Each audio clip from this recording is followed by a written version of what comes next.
Hey guys, welcome back to the channel. Today is September 26, 2020, and this is the Flight Sim News. So here's a guy that I follow on YouTube, and he does these updates every so often where he goes into detail and talks about things that are added through a DCS update. And this one covers the open beta update 53363 that just came out earlier in the week, and I thought you guys might enjoy this.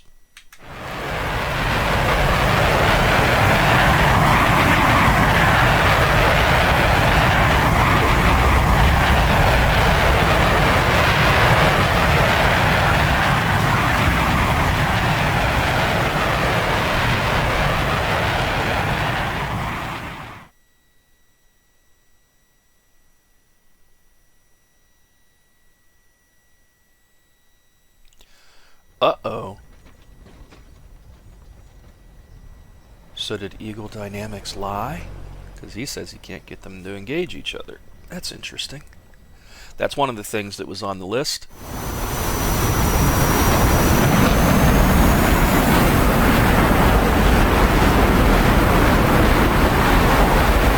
Ah.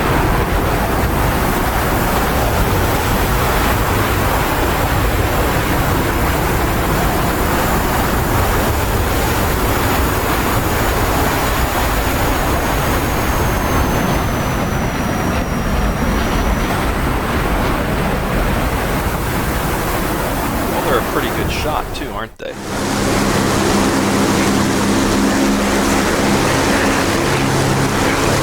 that's pretty cool.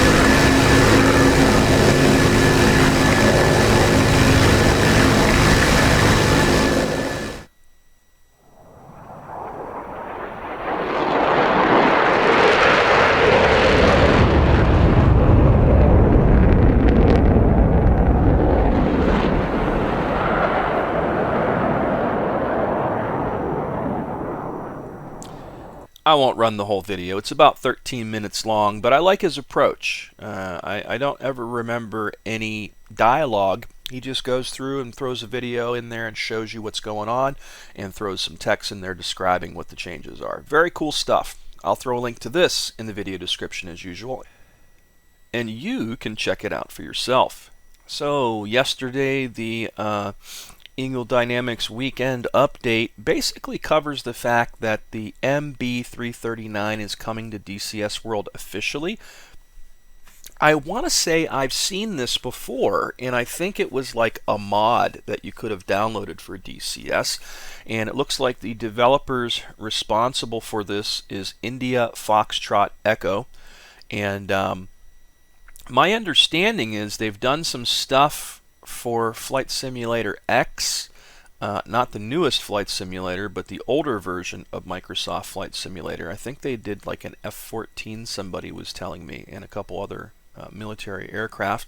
And on one hand, I can't say I'm that excited because this just brings back more memories of like the Avio jet and whatever that other one was called. It's just a trainer.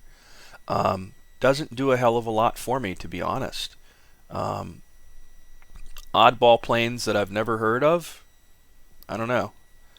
For me, that's a tough sell. But again, it's nice to see that there's a new developer in the DCS stable, and that they're going to join the family of third-party developers that are out there. And good for them. I just hope they, decide to do some military aircraft that we've actually heard of, and that would be exciting, That's the kind of thing I want to see. I almost feel like this will just be like the Avio jet guys. They just come in, do one thing, and peace out, I want to see more awesome military aircraft, not trainers, And then the next thing they're talking about is the A10C2 tank killer development update. And they go on to say the A10-2 2 tank killer is currently undergoing lengthy closed testing period to ensure accuracy, stability, and a smooth launch.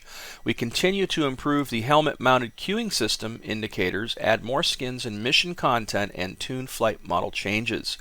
We encourage you to get familiar with the new weapon systems to hit the ground running. And they also go on to state that this update is being developed in parallel with the A-10C VR training software for the United States Air Force 355th Wing. That's pretty cool stuff. And they did post a new video. The newest one is the laser-guided rockets, and now I know what the APKWS stands for. It's the Advanced Precision Kill Weapons System. It's a cost-effective method of engaging unarmored and lightly armored targets based on pinpoint laser guidance. Both the M151 high explosive and M-282 penetration warhead versions are available with 7 rockets per each LAU-131 rocket pod. With a range of approximately 5 miles, the APKWS offers accurate firepower. And this is the new video that we didn't cover yet in the Flight Sim News. Hey everyone, Wags here from Eagle Dynamics. In this DCS A-10C2 tank killer video, we'll look at the Advanced Precision Kill Weapon System, or APKWS laser-guided rocket. The APKWS consists of either a Mark 151 or a Mark 282 2.75-inch rocket mated with a laser guidance kit. Based on laser designation from your targeting pod or an off-board laser designation source, the APKWS, also referred to as the AGR-20A, can have pinpoint accuracy on targets out to 5 miles. The Mark 151 version has a high explosive warhead, and the Mark 282 version has a penetrator warhead. Both versions are ideal against unarmored and lightly armored targets. However, the AGR-20A is not designed to defeat tank armor. 7 APKWS rockets are carried in each LAU-131 rocket pod. Let's get started. And to change that, we're going to press the master mode button on the stick once to go to guns, and then a second time to CCIP. Next step is we need to change the weapon's profile to the APKWS with the 282 warhead. To do that, we're going to make the HUD the sensor of interest by going up on the coolie switch. Now we've got the dot there indicating that it's in control. And we'll go DMS right short to go to the 151 warhead, the high explosive. And that's really great for infantry, but not as great for lightly armored vehicles. Let's go again to Maverick, again to a second type of Maverick, next to GB54, and finally we're at the 282, which is the penetrator warhead version of the APKWS. That's a good thing. Now to locate and designate for APKWS, we can use a targeting pod or an external source. But in this lesson, we'll use the targeting pod. So we'll go to air to ground. Now just like other laser-guided systems, you can also manually change the laser code of the rocket type as well. So to do that, as you might imagine, we'll go to the distance page. So let's do that with HOTAS by going to coolie switch short to the left. Again. And here on the distance page, we can see we have both 151, which again is... It's about 9 minutes and 37 seconds long. I will throw a direct link to this in the video description as usual, and you can check it out for yourself. This is also the India Foxed Echo official Facebook page, basically. And this is where they're announcing the project and what they're up to and what they're doing here. So it looks like these guys have definitely been up to some stuff for a while now. They've also developed the Long EZ, not a plane I've heard of. Looks interesting though. So I'll throw a link to their Facebook page in the video description and you can check it out for yourself. But again, I think it's exciting that these guys are doing stuff for DCS now, because they do have, flight sim experience, which is awesome. But again, I would like to see more military aircraft we don't have in DCS, not a trainer. So I'll throw a link to this in the video description as usual, and you can check it out for yourself. Now here's a follow-up that this guy did, and it's not the most scientific video on 3080 performance in DCS. But if you want to get an idea of what kind of performance you may be able to expect, I'll throw a link in the video description to this video, because there isn't a hell of a lot of content like this out there yet that's covering the new 30 series GPUs with DCS, and this guy's doing it in VR, and it really doesn't look any better than what I get with my 2080 Super right now, if you're looking at those FPS, because my FPS just goes all over the place. It can hit 45, but on the deck of the Super Carrier, I've seen it as low as 20 as well. So I really don't know that the 30 series yet is going to be our, savior for VR in DCS. I think the savior for VR in DCS is going to be proper optimization on Eagle Dynamics' part, and it's just something we don't have yet. Because I can hit 40 to 45 FPS, but watch as it dips. It dips down into the 30s and stuff like that. And the average says 43 there right now, but even with the high number like that, there are like stutters and pauses, and those are the things that the FPS counter doesn't really tell you.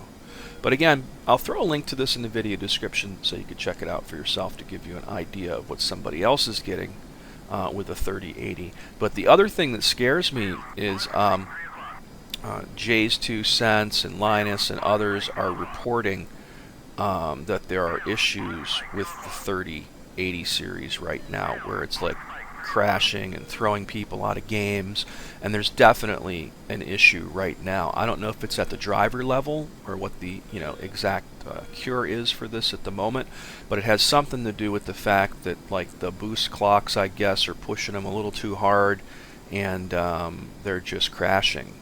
Again, I haven't seen this firsthand. I'm not one of those guys that's trying to just repeat the sky is falling because somebody said it. But when I hear it from respectable sources like Jay's 2 Cents, and he's talking about that people are all over his forums and Linus's forums, that there's definitely an issue, and one of the board developers told him that one of the cards they had sent him, they've discovered an issue with the little boost button on it, and don't use that. They're going to make a revision or fix it. That makes me worry a little. So as hard as it's been to get this 3080 series of cards, at the same time, there's not a lot of them out in the wild. But when you don't have a lot of them out in the wild and a number of people are starting to report issues like this, you have to worry a little bit. I have been sitting back, and I'm kind of glad I didn't find one, because I would have bought one if I could have. But that's a lot of money to dump. And I usually prefer to sit back and watch how things go with brand new technology. I didn't feel so bad about the 2080 Super when I got it about a year ago, because it was already a proven technology. It's not a new architecture. And these new cards are brand new Ampere architecture cards that are made completely differently than the 20 series. So there's going to be growing pains, and there's probably going to be some driver pains that go along with that. And not only that, but I'm not a Team Red guy, and AMD has always had crappier driver support, but people keep talking about that AMD may have something in their pocket with their new big Navi announcement that's coming in October. That is supposedly a 3080 killer.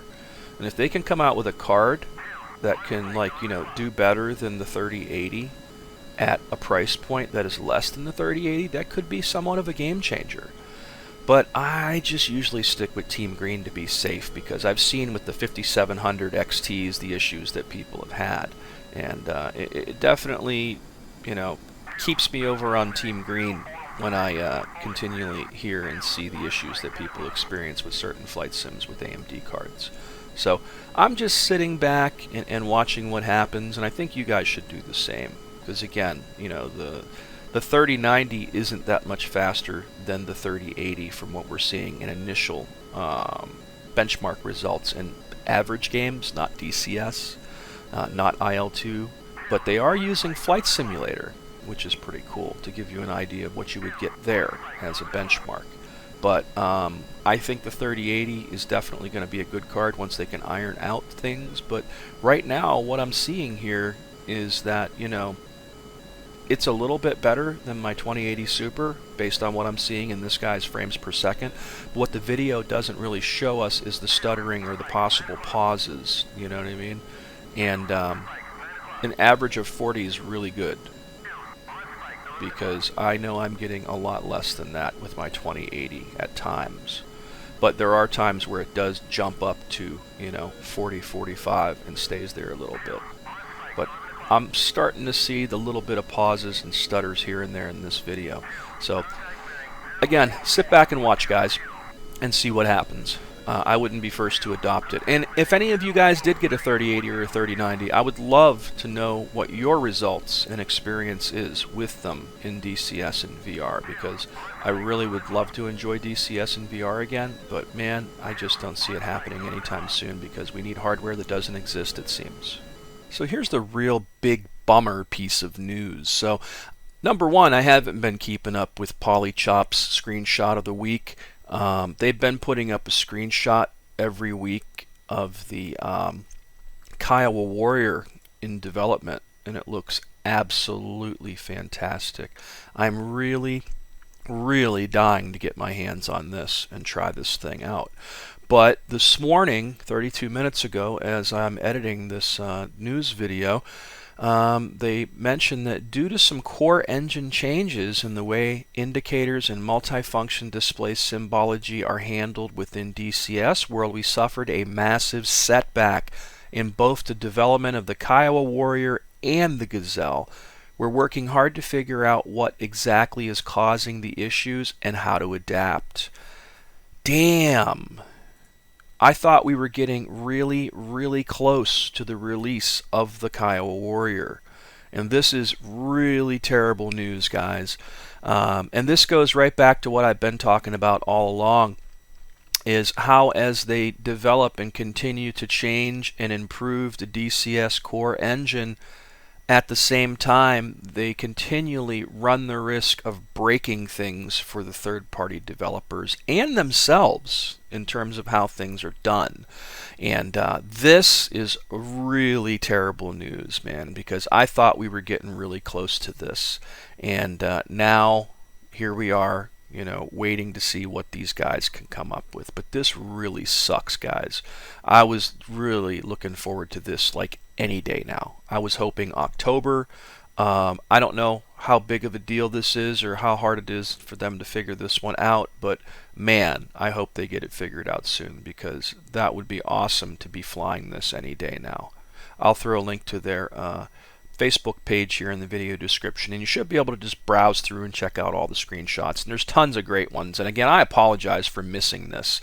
This is one of them things, there's just so much going on some days, and I can't possibly remember everything to report in the news, but I'm going to try to keep my eye on this page a little more often. And lastly, Baltic Dragon is going to be doing an F-16C campaign in Syria. It's developed with and based on the experience of John Rain Waters, a former F-16 demo pilot and author of the Afterburn podcast. Now this looks promising, because there really is no real content for the Viper yet. So this should be really interesting. And again, the other day, like I reported, Raven 1 is now available on Steam. And an F-16 campaign incoming sounds really cool. So that's it for the Flight Sim news for today. As always, thanks so much for watching. Please subscribe to the channel. Feel free to hit that like button. And until next time, guys,